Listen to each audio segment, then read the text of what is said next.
Hello, you're watching Trending with the Tennessee Tribune. I am Ashley Northington, the Agency Director at DENOR Brands and Public Relations, here on behalf of the Tennessee Tribune. Today we're talking with candidates for Chancery Court, and we're here to learn all about their race, what they stand for, and who they are. We're here talking to the candidates so that you can learn about the issues that matter to you most. Welcome. So I'd like to start with each of you guys introducing yourselves and telling people why you're running for office. Yes, thank you. So my name's Ann Martin. I've been practicing almost 26 years. I've handled many different kinds of cases in Chancery Court, and I've also done a lot of things in the community to help the public. And I have decided when this opportunity has come along that this is the right job for me at the right time in my life and my practice, because we need experienced lawyers to serve on the bench. Ms. Sims. All right. Hi, I'm Joy Sims, and I've been practicing law for 34 years.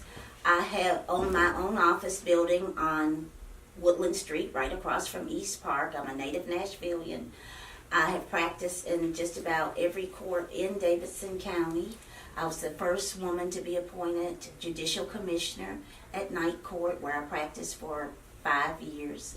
I also do a lot of community service, and I felt that since the community had given me so much, it was my time to give back to the community. Wonderful. What about you, Mr. Tift?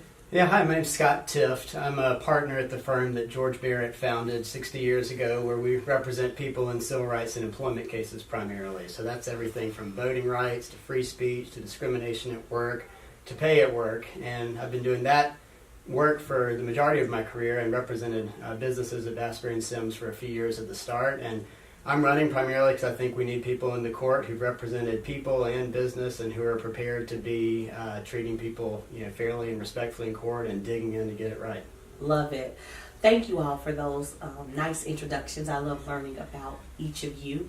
So, Mr. Tift, we're going to start with you. If you were elected, tell me, what would be your top priority? Well, my top priority, if elected, would be to run a court that is run fairly, respectfully, efficiently, and transparently.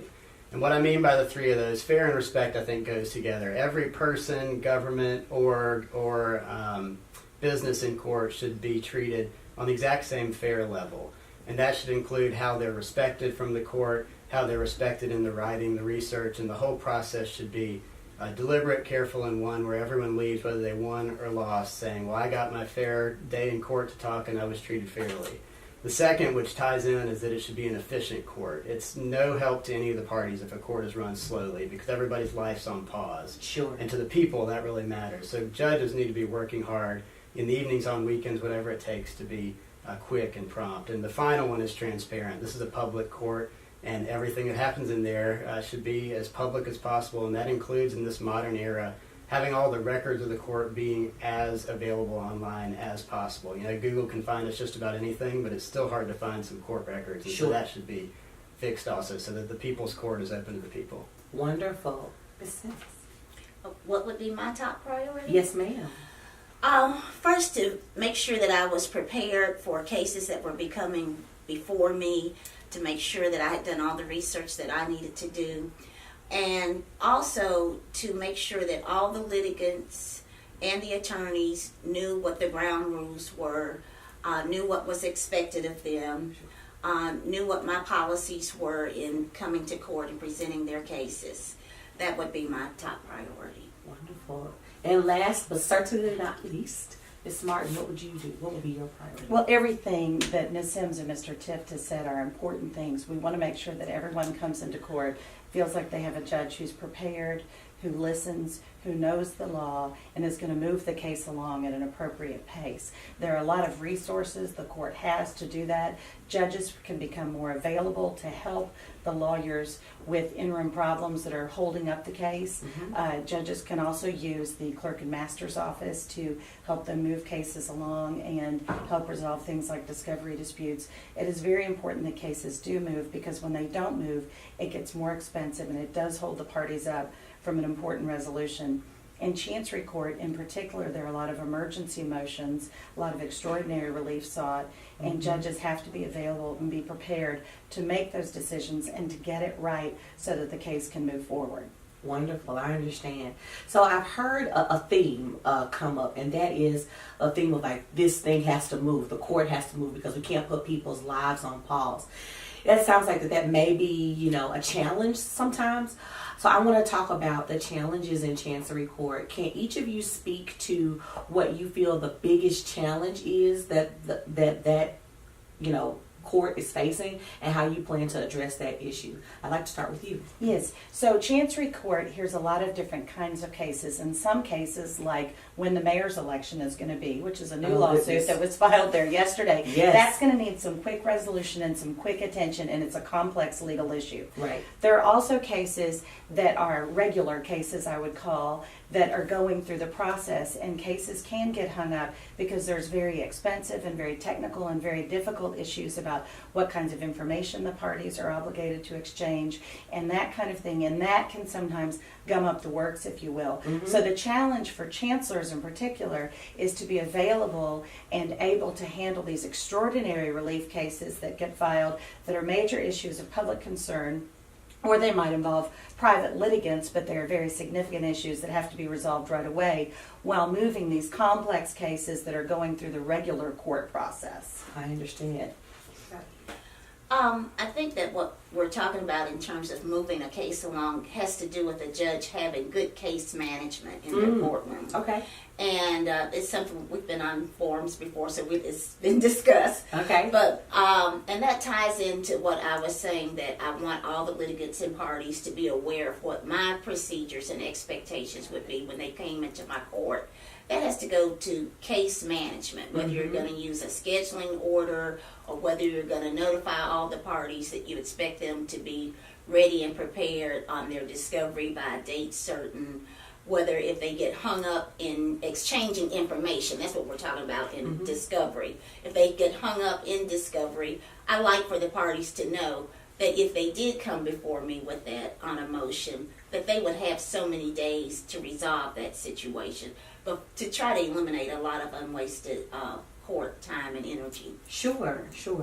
What about you, Mr. Tift? Well, I echo a lot of what my colleagues here have said, but another one that I think is a big challenge, which we've probably all learned out here, is that most people don't even know the Chancery Court is there or what it is. And I think one challenge for elected judges is making sure that you're an ambassador for the court, even as you're doing all the efficient in-the-office work right.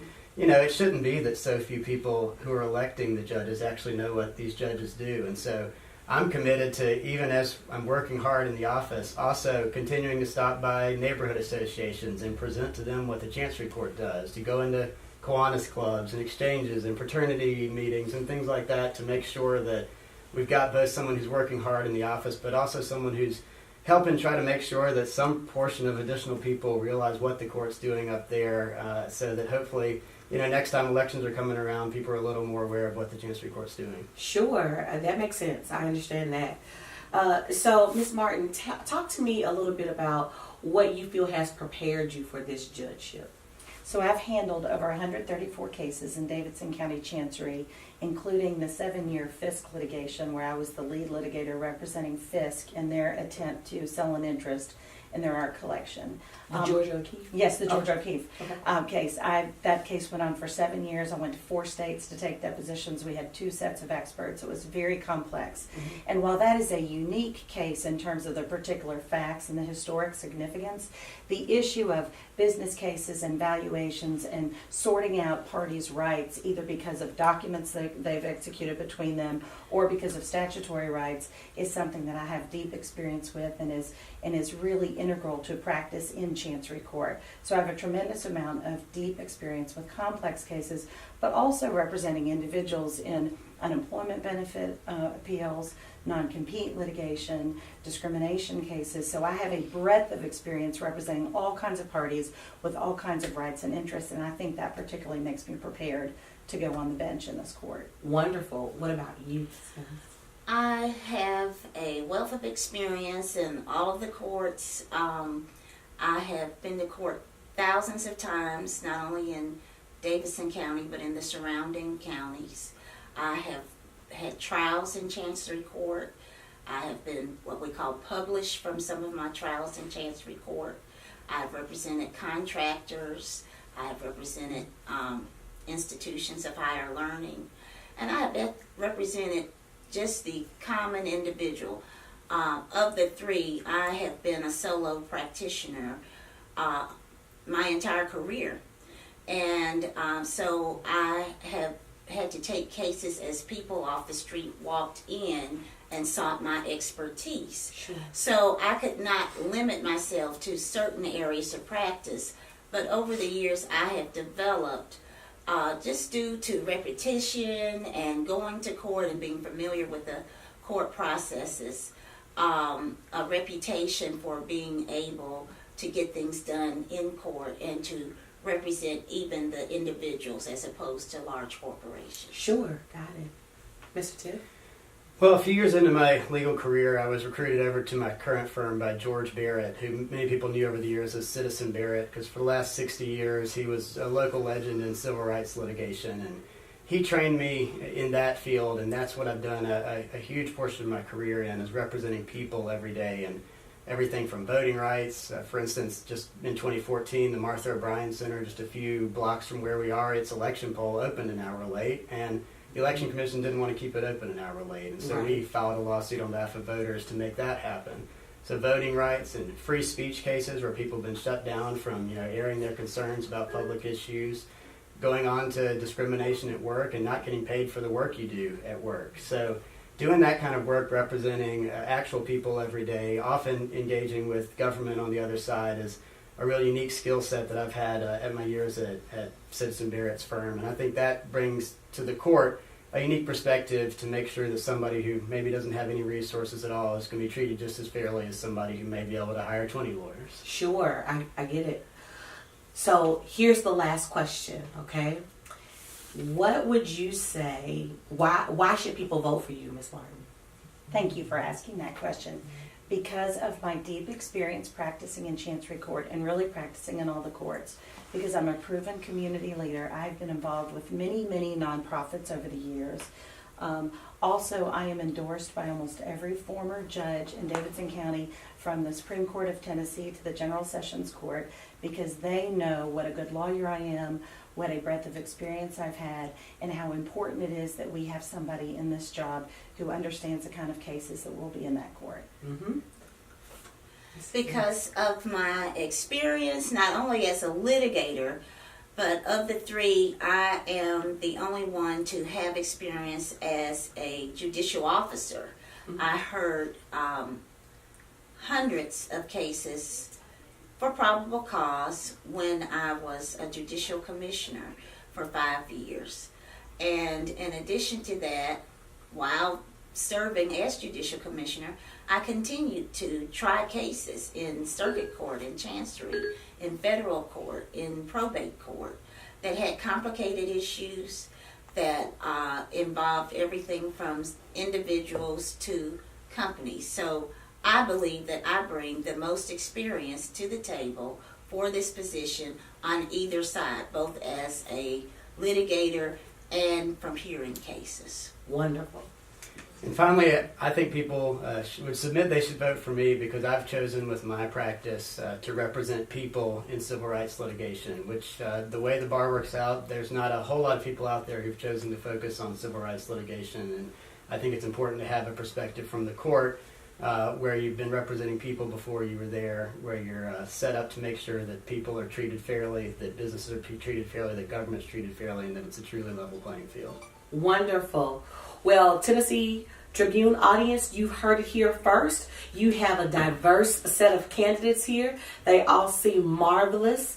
And we can't wait to hear what you guys are going to decide in terms of the vote.